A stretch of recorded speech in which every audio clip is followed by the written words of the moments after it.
Hi everyone, Siavash here from GMI Marketing. In this episode, I'm going to talk about traffic or rapid traffic and what does traffic mean and how you can actually drive traffic to your website or your business online. So in this first episode, I'm going to talk about only what is traffic, article marketing, pay-per-click advertising or PPC, podcasting, and video marketing. There's going to be a bunch of more types of traffics that I will actually provide them in another episode. All right, so let's talk about what is actually traffic. So everyone nowadays worries about traffic. It's something that website owners always worry about. It's not easy to get them. I mean, put it this way, as soon as you build a website, open up a website, it's literally like having just one small tree in a forest. So it is really hard to get noticed. So that's why there is a lot of tension around like how to get more traffic. Now, but what is exactly site traffic and what is it with all the fuss? So simply put, site traffic is the number of people visiting your website and the pages that they click on. So whenever one person or someone visits your website, their presence is recorded and any links they click on are monitored at the same time. Over time, basically these numbers add up, which gives the owner an idea of just how many people drop by. In a sense, site traffic is a measure of the success of the website. So there are a lot of other terms around, like for example, the retention, the time that a user spent on your website, the bounce rate. Those are all technical terms that are important as well. So for example, it's not all about the number of visitors that you get into your website. It's also how long average they kind of like spend on your content and your website. This tells, for example, Google and other search engine that if this website is have valuable content, but for example, if you're getting tons of traffic and then the traffic only spend like less than a second and they just bounce out, that means that you're basically using something like what we call like a clickbait. So the user click on that, but then as soon as they land on your web page, either it is completely irrelevant to what they clicked on, or it's just like doesn't look nice and they bounce back. That triggers all the search engines, specifically Google, that this website is not good. You don't rank it for that thing. So basically don't want to land in that area. Now let's moving on. So considering the amount of competition you're getting, this is easier said than done actually to getting more traffic. Also want to mention that there are a variety of tools that you can actually track your site traffic. Some of them are free, but the results gathered may need more basically someone to translate that for you. So that's why we always use other softwares to kind of like gather them, show us graph and those kind of things. Anyway, more often than not, getting more site traffic is a time-consuming process. It's not easy. You have to spend time, but at the end of the day, it's worth it. The goal is simple, though. Get more people to notice the site. If it does require a lot of time and effort, why would you want to go through all this trouble? As I said, it's very, very beneficial for your business. For one thing, more site traffic means more people are going to be aware of your business. They're going to more talk about your business. And with this kind of information, visitors can quickly become paying customers. Soon enough, your products will be flying off the shelves when you get a lot of traffic. It's simply put, traffic, it's basically a numbers game. The more traffic you get, the more visibility you're going to have, the more chance for you to convert those visitors to a paying customer. So this is very important. I know it is not easy to get it off and running, but that's why we are here. And I'm going to share with you a bunch of tactics and what we call like traffic streams that you can use. So just one hint, never just basically rely on one source of traffic. You want to have different source of traffic because all of these online tools, they keep changing privacies, they comes and goes. So you don't want to depend only on one traffic source. So let's say if you're running a Shopify website or Etsy website and you only like getting traffic from Instagram or Facebook, let's say if Facebook shut down your profile with no reason, which I've done before to a lot of clients, and basically if that was your only source of traffic, that means that your business is gone. So that's why we always focus on multiple source of traffic. All right, the first thing that maybe not a lot of people talk about is article marketing. So if you have a knack for writing, you can get the word out through article marketing. In simple terms, this involves coming up with an informative text to catch your target markets. So the key element to a successful article marketing campaign is information. When writing an article, you should come up with something that people will find it useful. Give out tips, hints, insider secrets, and how to guides, among others. So instead of a chance encounter for your website, article lead potential customers straight to it. Articles may be written on a blog that is part of the business website. Alternatively, blogs may be set up as an independent sites with links to the business website, that is a very important part, links to the business website. An article should always include a link to your own site, otherwise the whole exercise is pointless. This is what we call like a backlink. So the best advantage offered by article is that it drives qualified traffic. So if I'm reading an article in regards to marketing, that means I am interested in online marketing and digital marketing.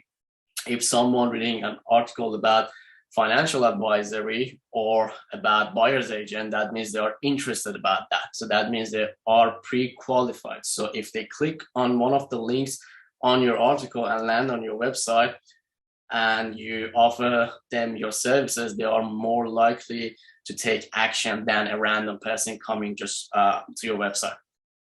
So it does not matter if you are running an e-commerce site or just a plain website. This method will work as effectively either way. Also, setting up a blog is easy. You can either set up a free account on Blogger or buy a hosting, WordPress.com, and basically put your content there. There's also, you can submit your work on different article platform directories such as Easyin, actually articles, Squidoo, and eHow. There are a lot of other articles platforms there as well, like Tumblr. You just need to find your niche and the best place to also put your articles out there. So the important thing, it's pretty much like this Facebook group that I've created to give information to anyone that wants to learn about digital marketing, and basically they don't have the budget to hire a digital marketing agency to do that for them. So you basically try to help as many people as you can to understand how these things works. And if at the end of the day they want to do it themselves, they have the information and they can go ahead and do it themselves. If they're not and they prefer a professional to handle it for them, then they can contact you. So that's pretty much how article marketing works. It's one of my favorite. And even if you're not good at writing, you can always hire someone and tell them that I would like you to write me an article about this. All right, PPC advertising or pay-per-click advertisement. So this is basically every type of pay-per-click advertisement that you can have, from like search and display search advertisement, display advertisement, YouTube advertisement, Facebook, which is social media advertising. It's pretty much kind of the same thing. All right. Getting noticed and publishing ads are intimately related. It is no surprise that turning to advertising gets your site more visitors. As you can, all of us can see, as soon as you search something on Google, the first 3 or 4 are always ads. Then you have some organic, and then you have ads as well. So basically, this is good for if you're just starting your business and you just want to get some quick wins before you build up your authority and getting organic traffic. You always want to start your pay-per-click as well, so you get those couple of paid clicks through your website, so you can actually start growing your organic traffic as well. Because if you just wait for the organic traffic without paying and without knowing how to do SEO and all of those kind of things, it's going to take a long time, specifically if you don't know what you're doing. And if you know, or even if you hire someone to do it for you, it's gonna at least take 3 to 6 months for the organic traffic to kick in. So that's why it's always good to, based on your budget, have some PPC to kind of like make that transition faster. So one of way of doing this is through pay-per-click advertising. As I said, this means ads are paid every time someone clicks on them. So getting noticed and publishing ads are very related. It is no surprise that it's super easy. And as you can see, ads appears on search engines and appear in one of two ways. First, sponsor matching allows ads to become visible to people who search related terms. Second, ads may be displayed on other sites that we call them display ads that receives a high volume of traffic as well. Be careful with which sites to publish though. You want an affiliate who can deliver and keeps a good online reputation.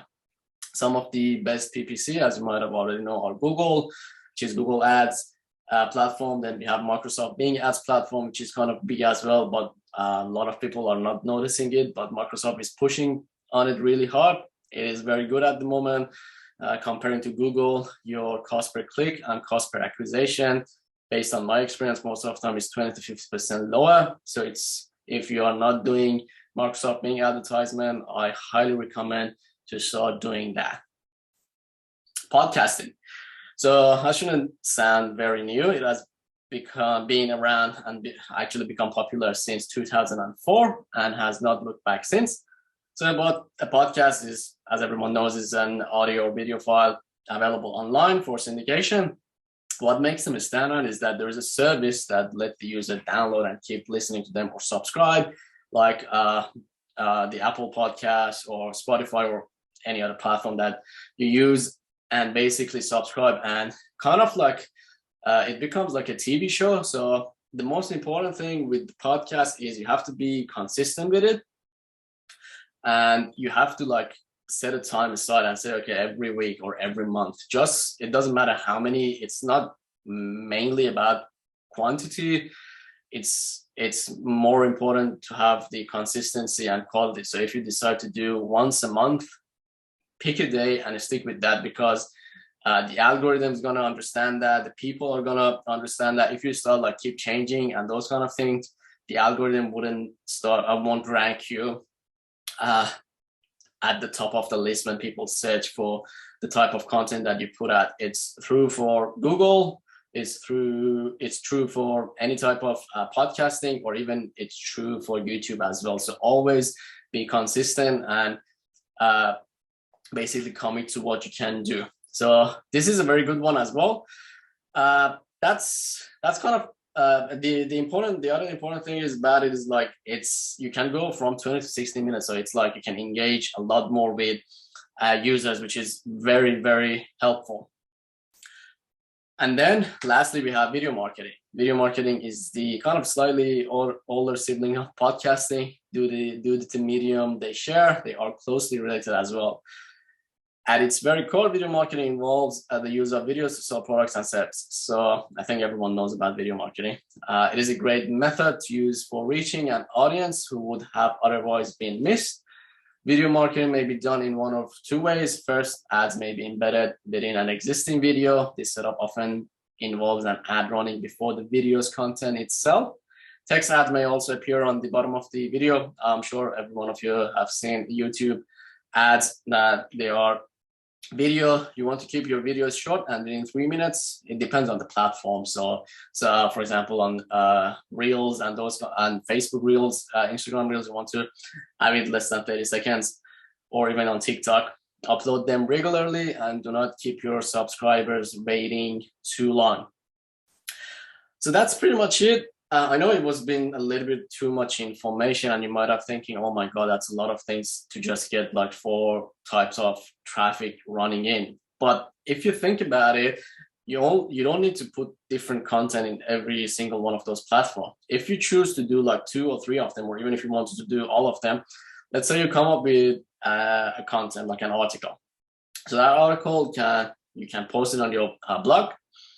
You can read it and post it as a blog, as a podcast, or give it to someone to read through it and post it as a podcast.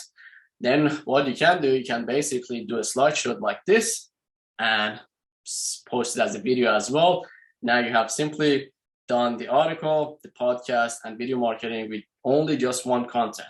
You can even go further, cut down the sections that you think that is important, put them on a photo or image that makes sense, and that's going to be your social post. So once you get into a routine and you kind of find the tools that can automate these kind of things for you, you can basically have your monthly content done within a weekend.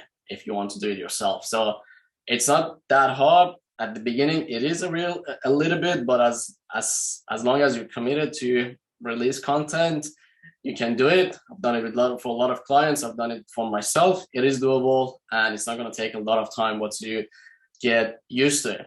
Anyway, I hope you enjoyed this one. Don't forget to share if you like this video, and if you know someone that might be interested in digital marketing and online marketing, don't forget to invite them to the Facebook group.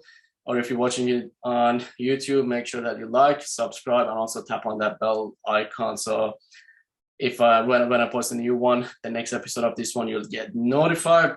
Also, if you have any question, make sure that you drop them down into the comment section below. And as always, here, if you have any other related questions to digital marketing, online marketing, you can message me or email me at siavash@gmimarketing.com.au. Thank you. I'll see you in the next one. Bye.